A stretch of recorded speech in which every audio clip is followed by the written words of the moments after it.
Okay, so first chapter हमने complete कर लिया, रिवीजन भी कर लिया, उसके शीट्स हमने डिस्कस करे हैं, कुछ करने हैं, ठीक है। फर्स्ट चैप्टर में electric field, electric dipole moment, electrostatic force, तीन चीज़ हमने पढ़ी फर्स्ट पार्ट में जो वेक्टर क्वांटिटी है, और सेकेंड पार्ट में हमने पढ़ा electric flux and Gauss theorem. Electric flux कैसी क्वांटिटी? Scalar quantity. तो फर्स्ट चैप्टर के दो पार्ट अगर हम करते हैं, फर्स्ट पार्ट में वेक्टर के बारे में पढ़ा, vector quantities, electrostatic field, electrostatic force, dipole moment, जिनमें हम डायरेक्शन लेते थे, टॉर्क।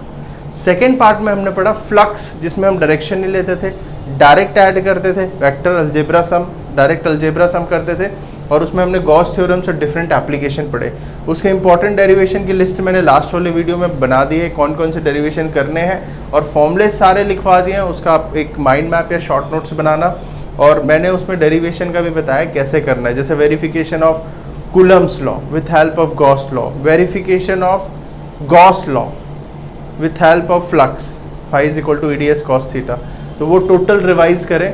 अब हम पढ़ते हैं सेकेंड चैप्टर। सेकेंड चैप्टर में है इलेक्ट्रोस्टैटिक पोटेंशियल एंड कैपेसिटेंस। तो अब हम पढ़ेंगे स्केलर क्वांटिटी। चैप्टर 2 में भी हम क्या पढ़ते हैं? Scalar quantity, electrostatic potential and capacitance. तो दो पार्ट में डिवाइड करते हैं, पहले हम इलेक्ट्रोस्टैटिक पोटेंशियल पढ़ेंगे, फिर कैपेसिटेंस पढ़ेंगे, ठीक है। वेरी इजी चैप्टर, थोड़ा सा लेंदी है बट चीज़ों को समझना आसान है और इम्पॉर्टेंट है, और काफ़ी इजी है टू अटेम्प्ट द क्वेश्चंस, आराम से क्वेश्चंस किए जा सकते हैं, ठीक। तो स्टार्ट करते हैं। Electrostatic potential, electrostatic potential, potential से क्या समझता है? What do you mean by potential? देख, पोटेंशियल मतलब होता है ताकत, है ना। पोटेंशियल वर्ड यूज करते हैं ना पावर के लिए, ताकत के लिए। तो पोटेंशियल मतलब सिंपली पावर और ताकत। तो पोटेंशियल हमेशा कैरेक्टरिस्टिक जो है वो किसकी होती है? पोटेंशियल हमेशा कैरेक्टरिस्टिक होती है लोकेशन की। किसकी होती है? लोकेशन की। देख, अगर सपोज चाय वाले की दुकान है, एक की दुकान सीपी पे है और एक की है नोएडा या किसी आउटर जगह पर, किसकी ज़्यादा चलेगी? सीपी वाले की। इसका मतलब उसकी पोटेंशियल ज़्यादा है। तो लोकेशन की कैरेक्टरिस्टिक है पोटेंशियल। किसकी कैरेक्टरिस्टिक है? लोकेशन,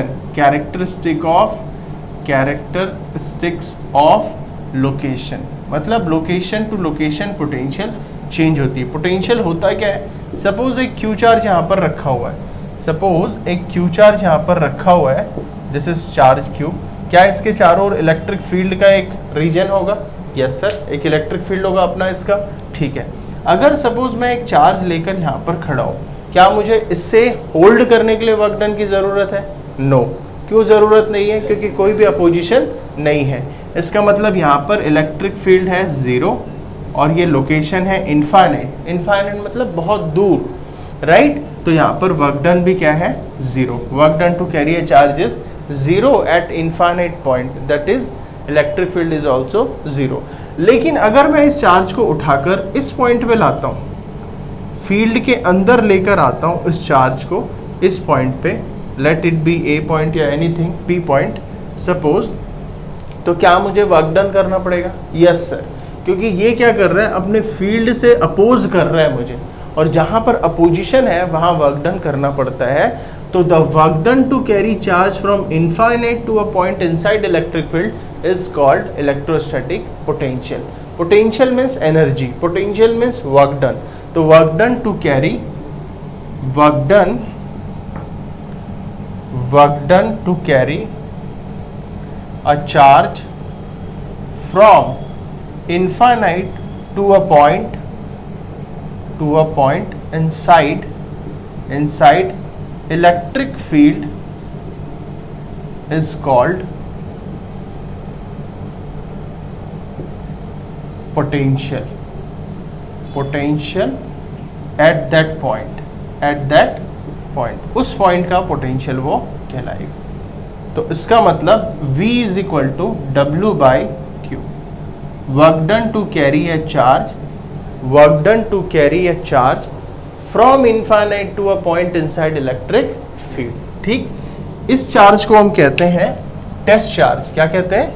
टेस्ट चार्ज ये है ना, टेस्टिंग के लिए यूज कर रहे हैं, टेस्ट चार्ज सॉरी मूव करा रहे हैं, ये है सोर्स चार्ज, सोर्स चार्ज, ठीक, यूनिट पॉजिटिव टेस्ट चार्ज को मूव करा रहे हैं। ओके, ये है इलेक्ट्रोस्टैटिक पोटेंशियल। पोटेंशियल की यूनिट क्या होनी चाहिए? जूल पर कूलम, और इसकी एक और यूनिट होती है वोल्ट। अच्छा, दूसरी चीज, सपोज मैं इस पॉइंट पे खड़ा हूं, ए पॉइंट पे, क्या मुझे वर्क डन करना पड़ेगा? यस सर, वर्क डन करना पड़ेगा, यस सर। तो यहां पर एक पोटेंशियल है वी ए, और अगर मैं ए से बी की ओर मूव कर रहा हूं, बी की ओर, तो भी मुझे वर्क डन करना पड़ेगा, यस सर। क्या बी और ए पे एक ही वर्क डन करना पड़ेगा या डिफरेंट डिफरेंट? डिफरेंट डिफरेंट, क्योंकि बी पे इलेक्ट्रिक फील्ड ज्यादा है, पास है ना, अपोजिशन ज्यादा है, और ए पे अपोजिशन कम है, इलेक्ट्रोस्टैटिक फोर्स बी पे ज्यादा है क्योंकि प्रोपोर्शनल टू 1/r²। तो इसका मतलब यहाँ पर मुझे चार्ज होल्ड करने के लिए इस लोकेशन पे ज्यादा वर्क डन करनी पड़ेगी कंपैरिजन टू दिस। इसका मतलब इनके बीच एक पोटेंशियल का डिफरेंस क्रिएट हो गया। तो when I am moving from a point inside to inside, a point from A to B, then it will make potential difference. तो एक डेफिनेशन और बन गई, the work done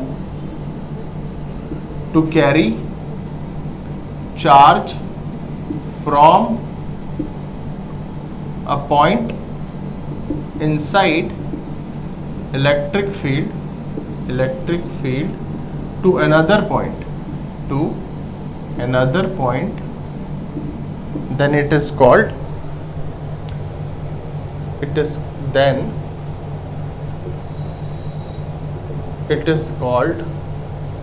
potential difference PD।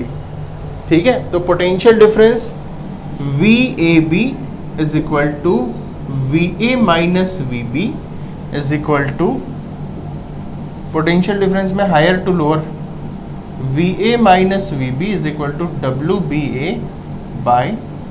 ये देख पोटेंशियल डिफरेंस, इसका मतलब work done from B to A, from A to B, sorry work done from, और ये हायर टू लोअर माइनस करना, B का हायर है, work done from A to B is equal to VB to A into Q।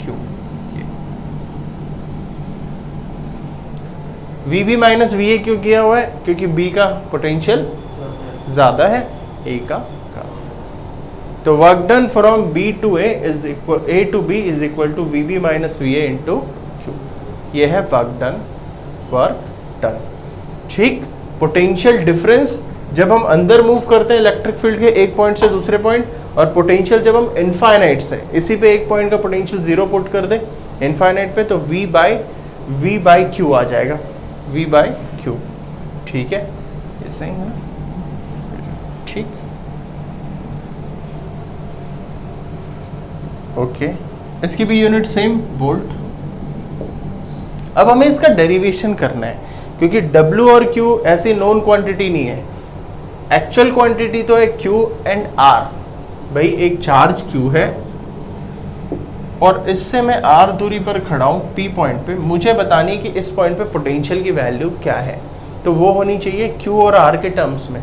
मैं W और Q फिर find out बार बार क्यों करूंगा, है ना, क्योंकि डिस्टेंस चेंज होगी, चार्ज चेंज होगा, तो मैं बार बार चेंज नहीं करना चाहता। तो एक हमने डेरिवेशन करना है potential due to point charge. ठीक है, ये इतनी चीज समझ में आई, क्लियर है, कोई डाउट नहीं, सिंपल डेफिनेशन।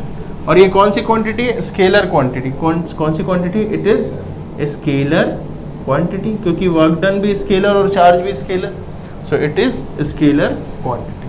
अब हम डेरिवेशन करते हैं potential at a point due to point charge. Potential due to point charge, potential due to point charge. Suppose एक Q चार्ज है और उससे R दूरी है, ये this distance is R, point है P, और मैं इनफाइनाइट से आ रहा हूँ, मुझे R पे पहुंचना है, एक Q चार्ज लेकर आ रहा हूँ, या Q चार्ज आ रहा है, सपोज इनफाइनाइट पे हूँ, इनफाइनाइट से Q चार्ज आ रहा है, और मुझे r डिस्टेंस पे पहुंचना है p पॉइंट पे। p पॉइंट की जो डिस्टेंस है वो है r सोर्स चार्ज से। क्या है? r सोर्स चार्ज से मुझे p पॉइंट पे पहुंचना है। इसका मतलब मेरी जो लिमिट है वो है infinite to r, infinite to r। ठीक। और इलेक्ट्रिक फील्ड की डायरेक्शन ये होगी, this will be the electric field. और ये वाली जो डिस्टेंस है ना ये वेरिएबल है, क्योंकि मैं पहले इन्फानाइट पे था, फिर यहाँ पहुँचा, फिर यहाँ पहुँचा, फिर यहाँ पहुँचा, फिक्स डिस्टेंस नहीं है। तो वेरिएबल है ना, तो यहाँ पर एक डिस्टेंस मैं ले लेता हूँ x, और ये मैंने मूव किया dx। सपोज किसी भी टाइम इंस्टेंट ऑफ टाइम पे मैं कहता हूँ कि जी मैं x डिस्टेंस पहुँचा और dx मूव करा मैंने। ठीक। तो इसका मतलब हमें अगर पोटेंशियल फाइंड आउट करना है तो पहले वर्क डन फाइंड आउट कर लेते हैं, क्योंकि potential is equal to work done by charge, work done by charge. तो मुझे पहले वर्क डन फाइंड आउट करना है। ठीक। So work done is equal to, देख स्मॉल डिस्प्लेसमेंट है तो वर्क डन भी कैसा होगा? स्मॉल। तो dw is equal to force into dx। Small displacement, small work done. Total work done is equal to integration f dx। और कहाँ से कहाँ तक का लेना है? इनफाइनाइट से लेके r तक। तो छोटे छोटे वर्क डन को ऐड करूंगा, इसलिए इंटीग्रेशन क्या हुआ है, और लिमिट इनफाइनाइट टू r। और एक चीज और ध्यान से देख, डिस्प्लेसमेंट और work done by electric field, angle क्या है? 180 डिग्री। तो यहाँ पर माइनस भी ले लेगा, माइनस कॉस 180 माइनस, है ना, अपोजिशन है। तो work done by electric field. ठीक। अभी हम देखते हैं। So work done is equal to minus, force की वैल्यू पुट कर, फोर्स क्या होता है? k q into Q divided by X square, क्योंकि मेरी डिस्टेंस क्या है? x है, और dx। अब यहाँ पर जो कांस्टेंट है वो कॉमन ले ले, तो w is equal to constant है k q q, x तो वेरिएबल है, सो x का इंटीग्रेशन कर दें, integration x to the power minus 2 dx, यह infinite to r, minus k q q। Integration क्या होता है? x to the power n dx का इंटीग्रेशन होता है x to the power n plus 1 by n plus 1। ये है integration का फॉर्मूला। अभी हमारे पास n की वैल्यू क्या है? -2। n की वैल्यू क्या है? -2। तो यहाँ पर वैल्यू पुट कर, तो ये आ जाएगा, ये देख, -2 x to the power -2 plus 1 by -2 plus 1 infinite to r। इसकी वैल्यू हो जाएगी w is equal to minus k q q, और इसकी वैल्यू हो जाएगी -1 बाई x। ठीक। Infinite to r। Limit put कर, upper and lower limit. So w is equal to minus minus plus, so k q q, और ये है 1 by upper limit minus 1 by lower limit. पहले upper limit put किया, फिर lower limit, minus minus plus. तो w is equal to k q q और 1 by r, 1 by infinite 0। ये आ गई वर्क डन की वैल्यू। ठीक। जो मैं वर्क डन करूंगा वो एनर्जी के फॉर्म में स्टोर हो जाएगी। जो भी हम वर्क डन करते हैं वो किस फॉर्म में स्टोर हो जाती है? एनर्जी के फॉर्म में। तो इसे हम एनर्जी भी कह सकते हैं, potential energy. Energy is equal to k q q by r, right. और ये नेगेटिव लेते हैं, minus k q by r, वो क्योंकि अगर हम work done by applied force लेंगे तो ये नेगेटिव हो जाएगा, work done by electric field लेंगे तो पॉजिटिव, क्योंकि work done to applied force लेंगे तो ये पॉजिटिव साइन आएगा, क्योंकि अप्लाइड फोर्स की डायरेक्शन एंड डिस्प्लेसमेंट की डायरेक्शन सेम है, तो थीटा 0 डिग्री। और work done by electric field लेंगे तो इलेक्ट्रिक फील्ड और डिस्प्लेसमेंट अपोजिट है, तो थीटा 180, तो minus K Q by R. Potential energy हमेशा minus K Q by R. देखना ध्यान से। अभी हम चाहिए पोटेंशियल, हमें चाहिए, तो V इज इक्वल टू क्या होता है? W by Q. W की वैल्यू पुट कर जो भी इक्वेशन नंबर 1 से, तो from 1 K Q Q by Q into 1 by R, Q Q cancel. So यहाँ से V की वैल्यू क्या आ गई? हाँ, V की वैल्यू क्या आ गई? K Q by R. P is equal to K Q by R. ये है इलेक्ट्रोस्टैटिक पोटेंशियल, और ये है scalar quantity V is equal to K Q by are.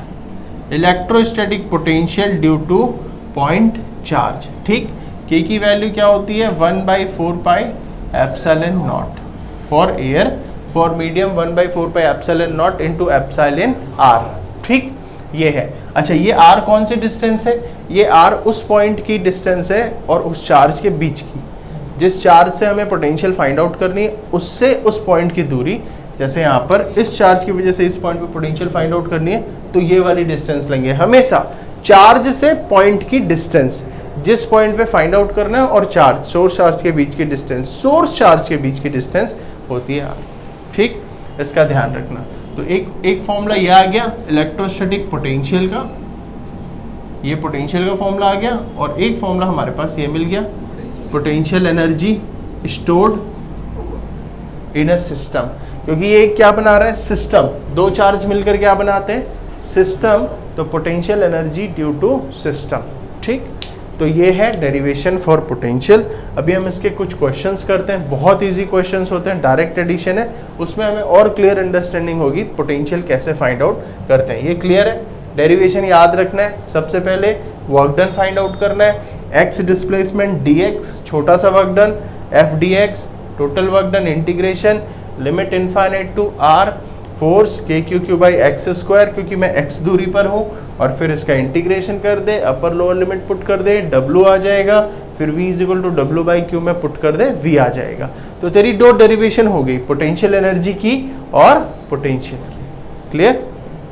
और फॉर्मूला याद रखना, के क्यू क्यू बाई आर किसकी होती है? पोटेंशियल एनर्जी की। और के तो मैंने यहाँ पर लिखा तो है minus K Q Q by are, वही तो मैं कह रहा हूँ। पोटेंशियल एनर्जी का भी ये लगवाया था, वर्क डन का भी ये लिखवाया था। हाँ, वर्क डन भी नेगेटिव ले लेना, मैं वही तो अभी बताया देखो भाई। ये चार्ज है क्यू और ये तू मूव कर रहा है इस तरफ, डिस्प्लेसमेंट की डायरेक्शन ये है, और तेरा फोर्स अप्लाइड फोर्स क्या है? ये है। तो थीटा की वैल्यू क्या है? 0 डिग्री। तो इसका मतलब वर्क डन क्या है? पॉजिटिव। और अगर इलेक्ट्रोस्टैटिक फोर्स की डायरेक्शन लेगा तो ये है, डिस्प्लेसमेंट ये है, तो वर्क डन क्या है? नेगेटिव। तो वर्क डन तो दोनों हो सकता है ना, डिपेंड करता है तो किसके बाई विच ले रहे हैं। अभी क्वेश्चन आएगा एनसीईआरटी में, work done by external agency या work done by electrostatic force. तो work done by electrostatic force क्या है? नेगेटिव है, और work done by external agency क्या है? पॉजिटिव है। तो उसमें कोई डिफरेंस ही नहीं है, माइनस लिख ले। वर्क डन बाय क्या होगा? Electrostatic force, sorry external agency, external agency, और होगा भी क्योंकि वर्क डन और अपोजिट डायरेक्शन, क्योंकि ओरिजिनल फॉर्मूला से ये आ रहा है देख। ठीक है ना? तो ये कोई कंफ्यूजन वाली बात नहीं है, वो डिपेंड करता है कि work done by external agency है या वर्क डन बाय क्या है। लेकिन एक्चुअल में जो फॉर्मूला होता है वो वही होता है, minus K Q Q by R potential energy. तो V is equal to K Q by R, V is equal to क्या होता है? के क्यू बाय आर, और W या potential energy is equal to minus K Q Q by R. और एक relation यहाँ से देख समझ में आ रही है हमें, एक रिलेशन समझ में आ रही है, U इज इक्वल टू अभी हमने करा था, U is equal to V into Q.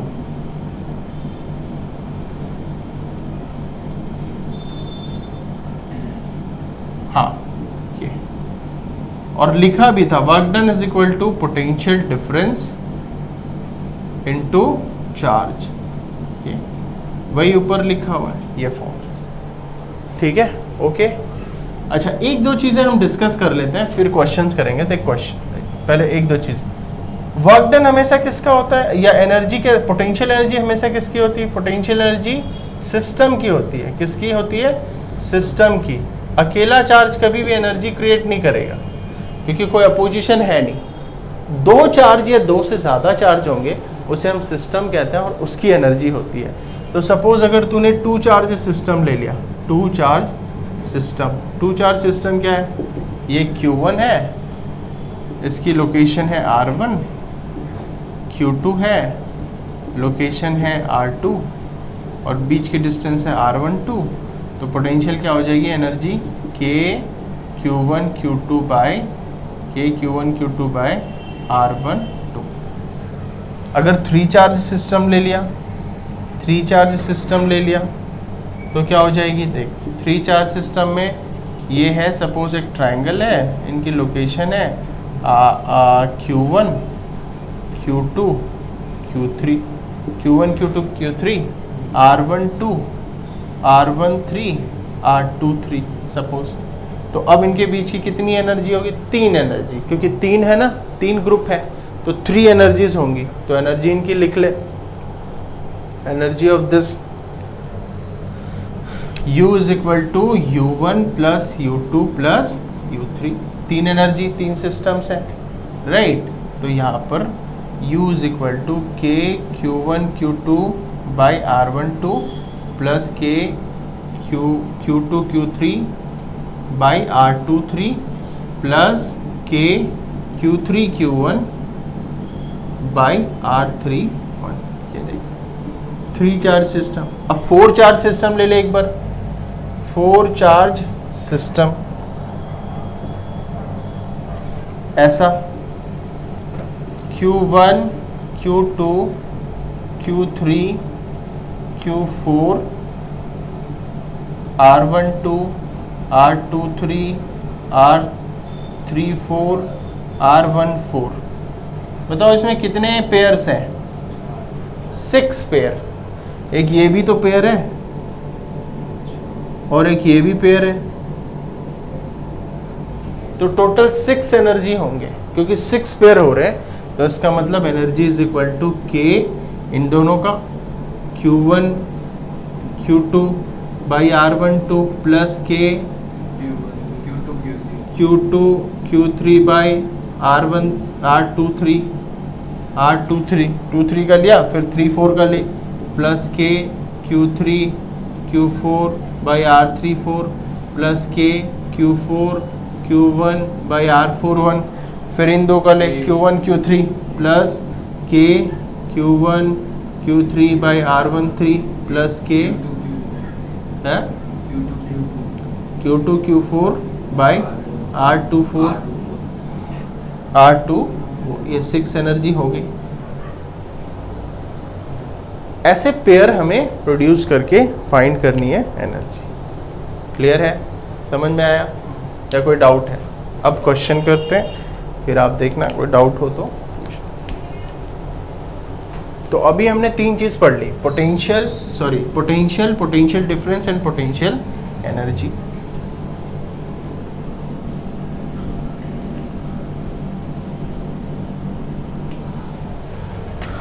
Question number 1, suppose ये 2 चार्ज है, 2 माइक्रोकूलम माइनस 4 माइक्रोकूलम। ये सेंटर पॉइंट O है, बीच की डिस्टेंस है 2 सेंटीमीटर।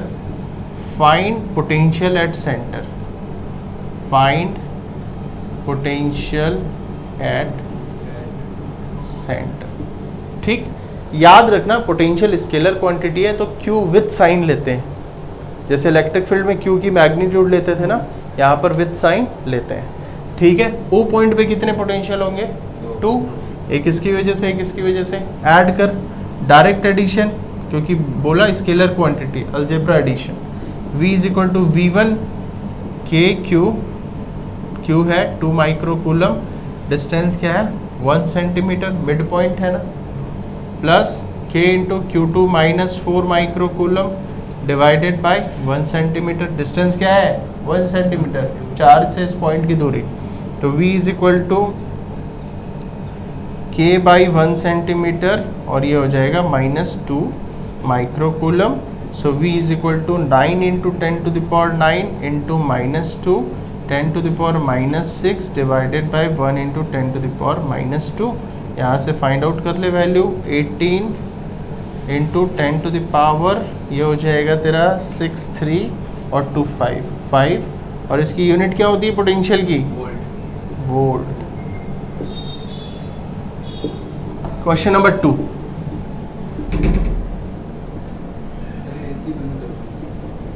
सेंटर पे पोटेंशियल फाइंड आउट करना है। 3 कूलम -2 कूलम और -1 coulomb. Find potential eight centroid, find potential eight centroid. ठीक है, ये वाली डिस्टेंस ये वाली डिस्टेंस और ये वाली डिस्टेंस इक्वल होती है ना, हाँ, ए बी और सी, ए बी एंड सी, ठीक है। तो पॉइंट ले ले। अच्छा, V direct add V1 plus V2 plus V3, V is equal to V1 क्या होगा, K into -2 divided by OB plus K into 3 by OA plus K into -1 by OC, यानी distance क्या है, OC, ठीक है। तो V इज इक्वल टू, अब ध्यान से देख, OB is equal to OC is equal to OA है ना, यस सर। तो देख यहाँ पर हो जाएगा -3 और +3 कैंसिल, 0 आ गया, क्योंकि तीनों सेम है, पोटेंशियल क्या हो गया, 0। और इसी क्वेश्चन में अगर ये अनइक्वल होते तो तुझे ये निकालना पड़ता डिस्टेंस। तो इसका फॉर्मूला मैंने बताया, सेंट्रॉइड से दूरी क्या होती है, सेंट्रॉइड से दूरी होती है a/√3, उसको मान ले 1 सेंटीमीटर 1 सेंटीमीटर 1 सेंटीमीटर। तो ये वाली डिस्टेंस क्या होती है, साइड बाई √3, ये वाली डिस्टेंस। तो ये क्या होता है, OA is equal to 1 into 10⁻⁻² by √3, ठीक।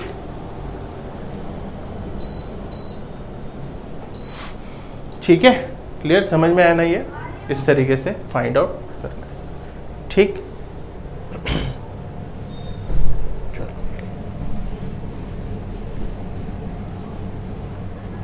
देख,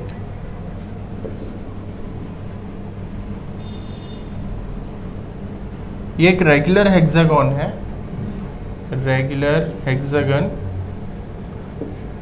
this is each vertex has 2 microcoulomb on it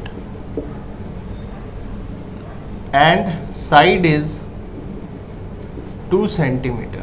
तो ये पूरी साइड क्या है, 2 सेंटीमीटर। देख इधर देख ध्यान से, एंगल सेंटर पे क्या बनेगा, 60 डिग्री है ना। कितना एंगल बनेगा, 60 डिग्री, क्योंकि टोटल 360 है ना, और 360 को 6 में डिवाइड कर, 60, और ये भी 60, दिस इज ऑल्सो 60। हाँ, तो 2 सेंटीमीटर और 2 सेंटीमीटर, तो सारे साइड्स क्या हो जाएंगे, 2 सेंटीमीटर 2 सेंटीमीटर एंड 2 सेंटीमीटर। देख अब ध्यान से देख, कितने टोटल पोटेंशियल होंगे यहाँ पर, 6 होंगे, क्योंकि 6 कॉर्नर है। तो सारे सेम है क्या, यस, सभी सेम है ना, चार्ज की वैल्यू सेम और डिस्टेंस की वैल्यू सेम। तो टोटल पोटेंशियल क्या होगा, V total 6 times of potential KQ/R। Same चीज को ऐड कर दिया और सभी सेम चार्जेस है, तो ये is equal to 6 into 9 into 10⁹, Q की value 2 into 10⁻⁶ divided by 2 into 10⁻²। Solve कर, ये हो जाएगा 3 या 2 कैंसिल, 3 2 जा 6, 6 9 जा 54 इंटू 10⁻³ और 2 5। This is the fourth.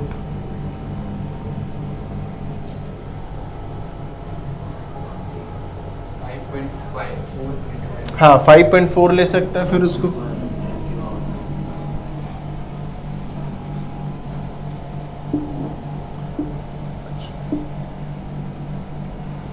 -2 coulomb plus 4 coulomb, distance is 2 centimetre.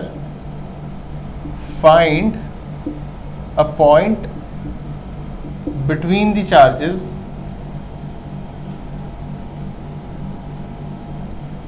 so that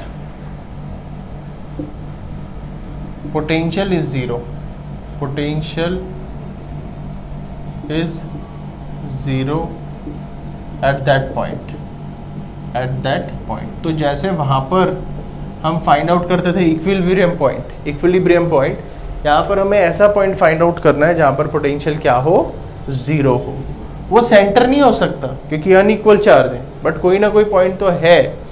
तो हमने मान लिया लेट इट बी x, जहाँ पर पोटेंशियल क्या है, 0 है, पोटेंशियल क्या है, 0 है। तो इसका मतलब potential at O let it be O, at O V is equal to 0, V is equal to 0, let at O V is equal to 0। आपने पूछा हुआ है, हमने अज्यूम कर लिया O पे 0 है, ठीक है। तो तो इसका मतलब V is equal to O point पे दो potential K into -2 divided by x plus K into 4 divided by 2 minus x,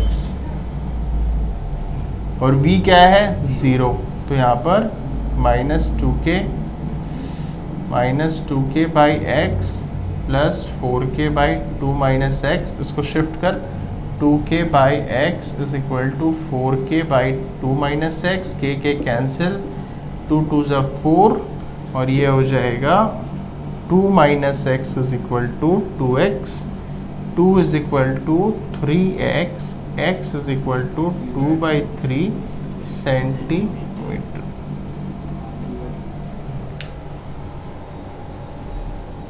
ठीक, इस तरीके से हम बोलेंगे इसे potential zero.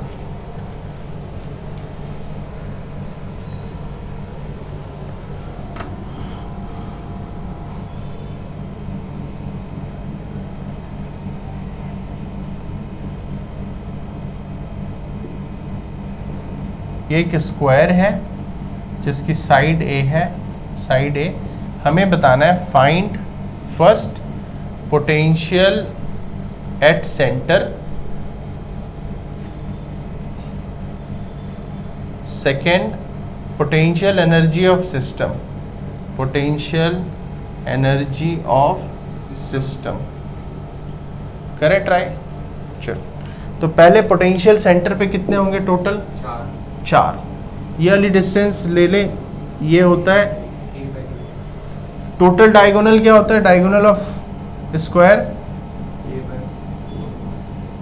a root two या रूट टू इंटू ए, और ये उसका हाफ है, तो इसका मतलब √2a/2, a/√2, half of diagonal a/√2, a तो a ही है तो a/√2। ये डिस्टेंस भी क्या होगी? a/√2, ये भी a/√2। तो इसका मतलब पोटेंशियल V is equal to 4 into k/r, और r क्या है? a/√2, so 4 into 9 into 10⁹9 charge है q डिवाइडेड बाय चार्ज है q डिवाइडेड बाय a/√2।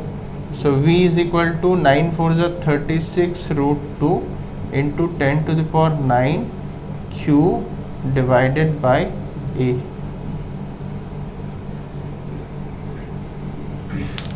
अब आ रही है पोटेंशियल एनर्जी फाइंड आउट, इसी में करना है। कितने होंगे pair total?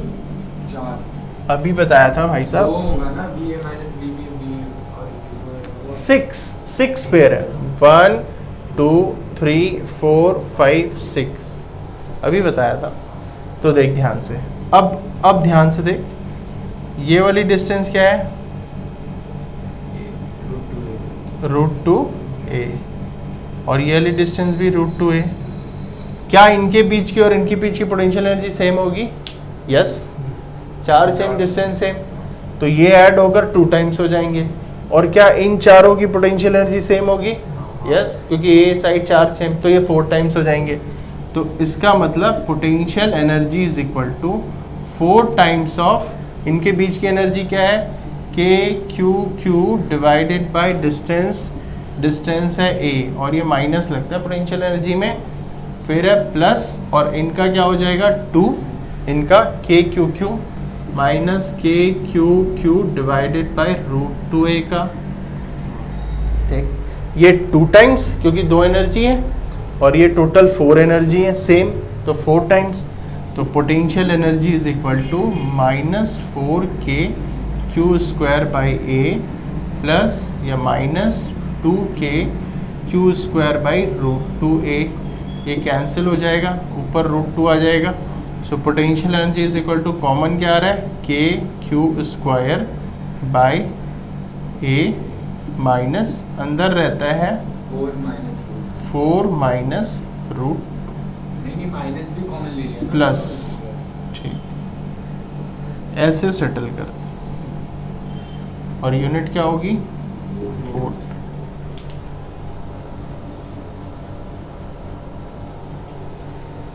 Potential and potential energy. ठीक, अब देख, सपोज एक सिस्टम है, मैं कहता हूं find the work done, question number L Q 2Q and 3Q. Find the work done. Find the work done to deassociate this system of charge. Physics में जो सबसे इंपॉर्टेंट है वो है क्वेश्चन को अंडरस्टैंड करना।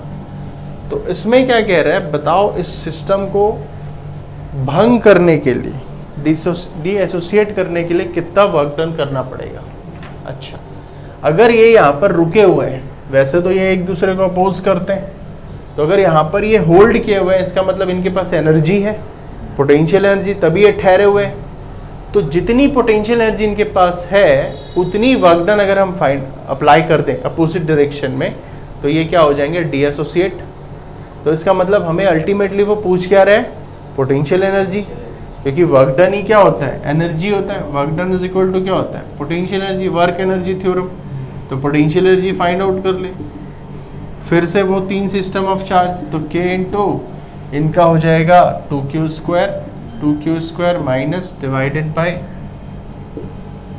L, फिर है minus K 3Q square divided by L minus K 6Q square divided by L। Common ले लें यहाँ पर, minus KQ square by L, तो ये 2 + 3 + 6 minus KQ square by L, और ये हो जाएगा 11। ये पोटेंशियल एनर्जी आ गई। इतना ही वर्क डन करना पड़ेगा हमें डीएसोसिएट करने, इतना ही करना पड़ेगा, ज़्यादा क्यों, मतलब इतना ही कर देगा, इससे 1% ज़्यादा, बहुत कम, वो ठीक है, एग्जैक्टली तो इतना ही मानते हैं उसको। ठीक है, इस तरीके से क्वेश्चन पूछा जा सकता है।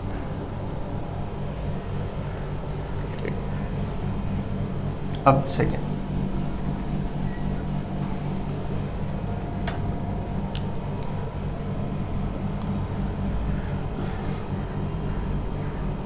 सेंटर पे एक चार्ज रखा हुआ है 2 micro coulomb.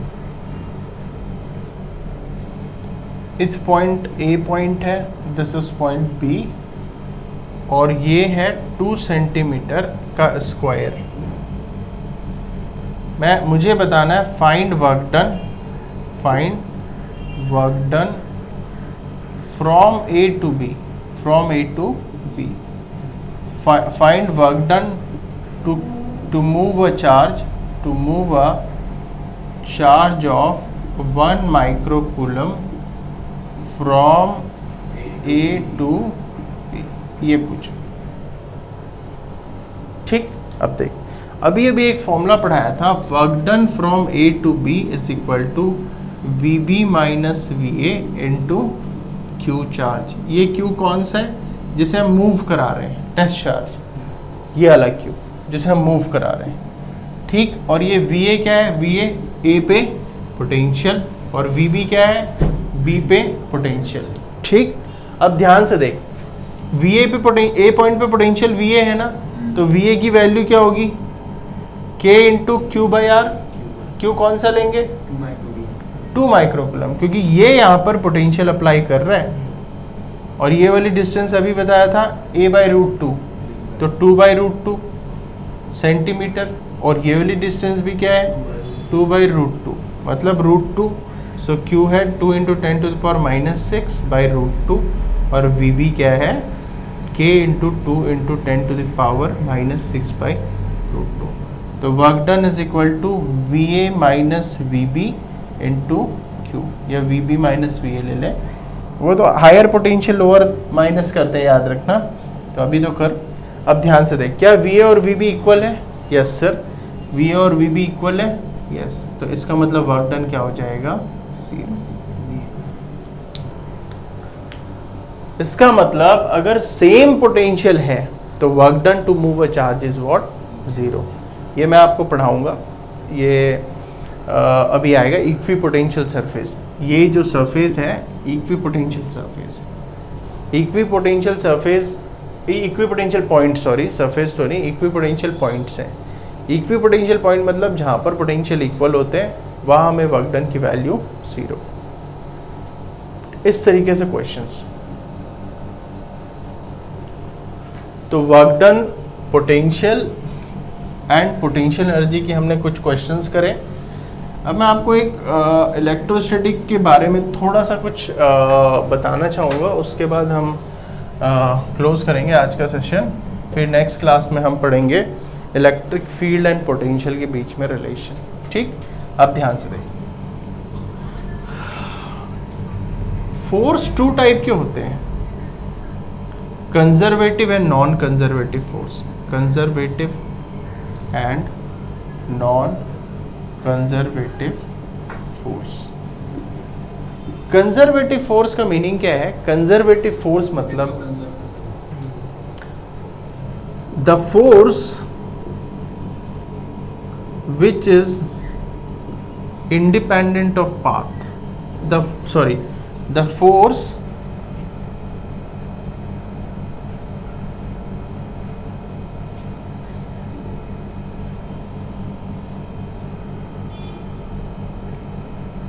work done by the force work done by these forces is independent of path. ऐसे फोर्सेस जिनका वर्क डन पाथ पर डिपेंड नहीं करता या जिनकी वैल्यू पाथ पर डिपेंड नहीं करती, उन्हें हम इधर ध्यान दे भाई साहब, हेलो। ऐसे फोर्सेस जिनका वर्क डन पाथ पर डिपेंड नहीं करता उसे हम कहते हैं कंजर्वेटिव। फॉर एग्जाम्पल, अगर सपोज ये एक बॉल है, मैं इसे ऐसे लेकर जाऊं ऊपर h हाइट पे, या इस तरीके से लेकर जाऊं सेम हाइट एच पे, दोनों पे वर्क डन की वैल्यू क्या होगी? सेम होगी, mgh और mgh। इसे हम कहते हैं कंजर्वेटिव फोर्स। नॉन कंजर्वेटिव में work done depend on path या force depend on path. For example, friction है, अगर तू स्मूथ प्लेन में जाएगा फ्रिक्शन कम होगा, रफ प्लेन में जाएगा, रफ सरफेस पे फ्रिक्शन की वैल्यू ज़्यादा होगी। इसका मतलब फ्रिक्शन कैसी फोर्स है? Non conservative.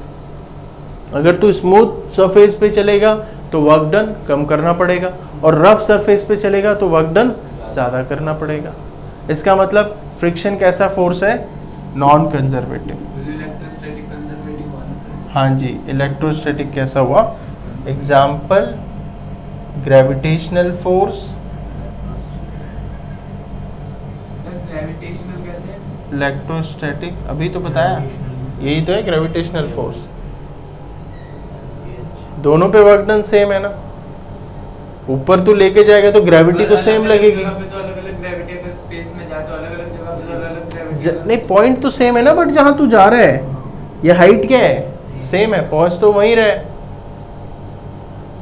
देख, यहां से यहां जाना है तुझे, ऐसे जा, वर्क डन क्या होगा? Force into displacement. फोर्स है mg और डिस्प्लेसमेंट क्या है? h। अब ऐसे चल, इस पॉइंट से पहले ऐसे जा, फिर ऐसे, फिर ऐसे, फिर ऐसे, फिर ऐसे जा। ठीक है, ये मान ले x1, x2 और x3। ठीक, यहाँ का वर्क डन क्या होगा? mg x3। यहाँ का वर्क डन क्या होगा? 0। क्यों होगा 0? क्योंकि वर्क डन और डिस्प्लेसमेंट, फोर्स और डिस्प्लेसमेंट के बीच एंगल 90। डिस्प्लेसमेंट इस तरफ है और फोर्स नीचे की तरफ, ग्रेविटी। इसका mg x2, फिर इसका 0, इसका mg x1, ऐड कर mg common, x1 plus x2 plus x3, h आ गया। इसका मतलब mg h कहाँ डिपेंड कर रहा है? नहीं, एरिया पे डिपेंड, मतलब कि जगह पे डिपेंड करने। अरे तो जगह पे तो दुनिया का हर फोर्स डिपेंड करेगा। अगर तू यहाँ से यहाँ तक जाएगा तो ज़्यादा कम वर्क डन करना पड़ेगा, यहाँ जाएगा तो ज़्यादा करना पड़ेगा, यहाँ जाएगा तो और ज़्यादा करना पड़ेगा। ये तो फैक्ट ही है।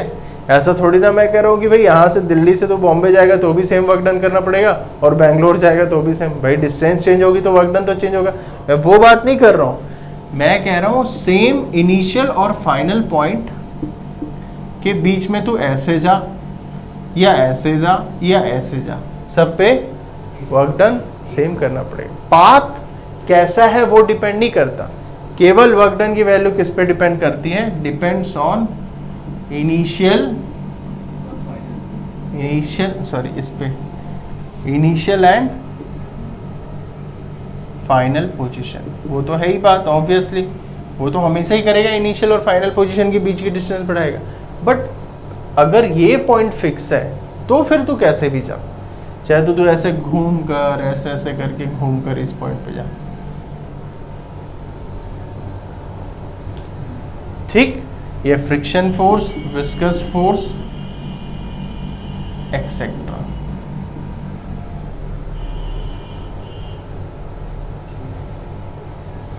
और दूसरी चीज, work done by conservative force, non conservative force is not equal to 0 for close loop, for close loop.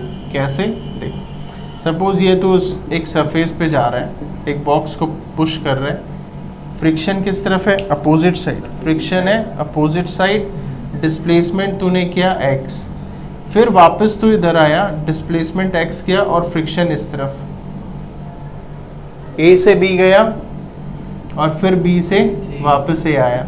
तो जब A से B जा रहा था तो फ्रिक्शन इस तरफ, डिस्प्लेसमेंट इस तरफ, तो work done force into displacement और माइनस क्योंकि 180 डिग्री, फिर A टू B, फिर work done B to A निकाल, जब B से A आ रहा है तो फ्रिक्शन तो अपोजिट साइड, तो फिर से माइनस FR इंटू एक्स। तो इसका मतलब टोटल वर्क डन क्या हुआ लूप में, लूप मतलब close path, minus 2FR into x, हुआ या नहीं हुआ। अब इस पे देख, ऊपर जा रहा है H पे mgh, नीचे आ रहा है mgh, सॉरी ये पॉजिटिव ये नेगेटिव, फोर्स नीचे ऊपर डिस्प्लेसमेंट, तो net force minus mgh plus mgh, sorry net work done क्या आ गया 0, नेट वर्क डन की वैल्यू क्या आ गई 0। तो क्लोज पाथ है ना ये, A टू B और फिर वापस से B टू A। तो क्लोज पाथ के लिए work done by non conservative not 0 और work done by conservative is equal to 0। ये दो चीज याद रखना है। कंजर्वेटिव फोर्स, इसका मतलब मैं खाली ये तो 11th में भी है, चैप्टर 5 में आप पढ़ोगे, जब वैसे आपने पढ़ा होगा और जब आप नीट की तैयारी करोगे तो वापस से मैं पढ़ाऊंगा। वैसे ये 11th का है, लेकिन अभी हमें ज़रूरत पड़ रही है, मतलब ये ज़रूरत पड़ रही है कि जब भी हम वर्क डन निकालेंगे, सपोज तो P पॉइंट से R होते हुए Q जा रहा है, मैं बोलूँगा find the work done from P to Q via R, और डायरेक्ट तो P टू Q चले जा, R के थ्रू जा ही मत, क्योंकि वर्क डन पाथ पर डिपेंड नहीं करता, केवल इनिशियल और फाइनल पोजीशन पे वर्क डन की वैल्यू डिपेंड करती है। इसका मतलब तू वाया R जा या डायरेक्ट जा, वैल्यू सेम होगी। तो मैं वही कह रहा हूँ कि अब जब भी हमें ये कहता है find the work done by from P to Q via R, तो हम डायरेक्ट P टू Q जाएंगे, R को एस्केप कर देंगे, क्योंकि वर्क डन की वैल्यू कंजर्वेटिव फोर्स के थ्रू सेम होगी, डिपेंड नहीं करेगी। मैं ये समझाना चाह रहा हूँ, जिसके हम क्वेश्चंस अगली क्लास में करेंगे, या आप ट्राई कर सकते हो, मैं क्वेश्चन लिख देता हूँ, आप घर से इसको करके लाना, ठीक है।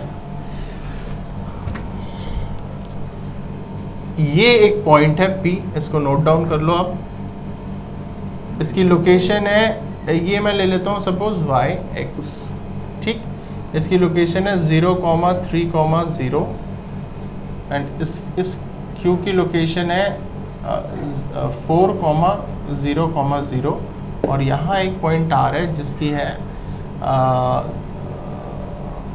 थोड़ा यहाँ पर लेना पड़ेगा 9,6,0, ये है R, ठीक है। यहाँ पर एक चार्ज रखा हुआ है 8 मिली कूलम, और मैं पूछ रहा हूँ find work done to carry charge from P to Q via R